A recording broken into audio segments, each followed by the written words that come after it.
Salut, c'est Étienne Tremblay de la machine à mixer aujourd'hui, les amis. Petite capsule express sur l'égalisation de la voix. Évidemment, on a tous des voix et des contextes différents. Alors, on va voir quelles sont les options qui s'offrent à nous. Avant de commencer, les amis, écrivez-moi dans la section commentaires avec quel logiciel travaillez-vous? Est-ce que c'est Pro Tools, Cubase, Logic, FL? Écrivez-moi ça dans la section commentaires.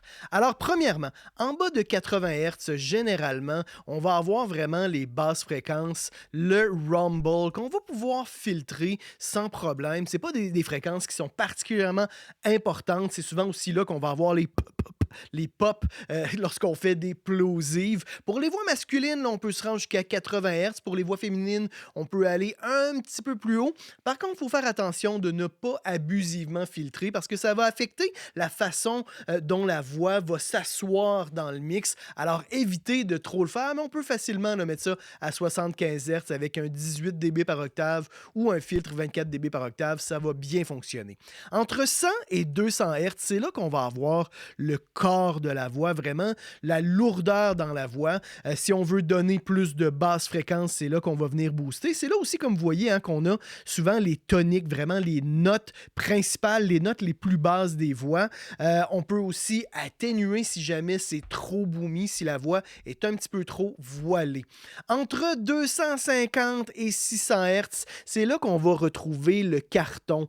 C'est assez courant d'atténuer dans cette zone-là parce qu'on a souvent une surreprésentation de ces fréquences-là qui vont donner un côté un peu boomy, un peu boxy, là, un peu carton à la voix. Fait que c'est assez rare qu'on va venir faire des boosts, mais c'est pas impossible. Mais souvent, on va venir atténuer entre 300 et 400 Hz pour enlever justement ce côté-là un peu carton. Entre 800 et 1000 Hz, on va avoir vraiment les mids qui vont donner un côté un petit peu plus nasillard à la voix. Dans les mix rock, on va souvent booster entre 1000 et 1500 Hz pour vraiment faire ressortir la voix. Notez que le 1000 Hz, c'est vraiment la fréquence que l'oreille humaine entend le mieux. Fait que c'est une bonne façon souvent de rendre la voix beaucoup plus intelligible dans le mix. Par contre, ça peut rendre la voix un peu nasillarde, fait qu'on peut l'atténuer si on va avoir un petit peu plus de rondeur sur notre voix. Entre 2500 et 4000 Hz, on va avoir notre présence. C'est assez courant de venir faire un boost dans les 3000 Hz pour donner l'impression qu'on vient rapprocher la clarté de la voix, vraiment donner de la proximité au niveau des hautes fréquences, des high mid.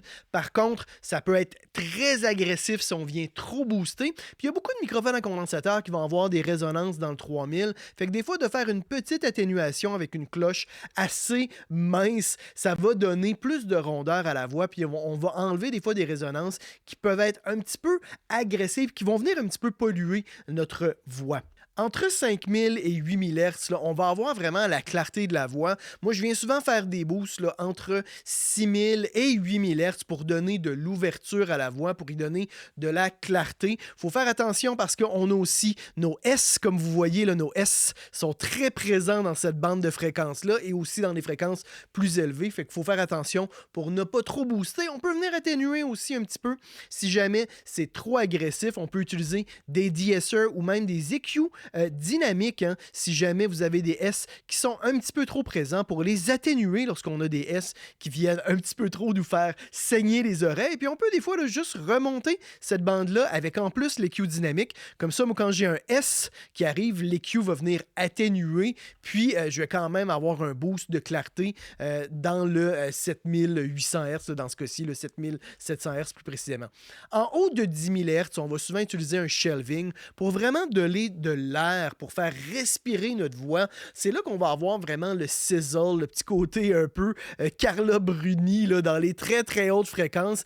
Encore une fois, il faut faire attention pour ne pas trop venir booster ces fréquences-là. On peut les atténuer un petit peu dans le très très haut lorsqu'on a un microphone qui est très agressif, comme par exemple les TLM 103 de Neumann. Souvent, moi je trouve qu'en haut de ces fréquences-là, des fois, ils vont être un petit peu plus agressifs. Puis dans le rap, dans le hip-hop, ça va super bien fonctionner, mais des fois dans des contextes plus rock, des fois on va avoir juste une surprésence de haute fréquence, puis avec des voix qui vont être très très puissantes, des fois on va plutôt être porté à atténuer, je vous dirais là, en haut de 15 000 Hz, là, 12 000, 15 000 Hz, on va des fois atténuer légèrement pour éviter d'avoir une voix qui va être trop agressive dans les très très hautes fréquences. Fait que voilà les amis pour cette capsule express sur l'égalisation de la voix. J'espère que vous avez aimé, que ça va vous aider à vous à égaliser vos voix. Si jamais vous voulez avoir un coup de pouce sur l'égalisation de vos instruments dans le genre, allez sur mon site web, téléchargez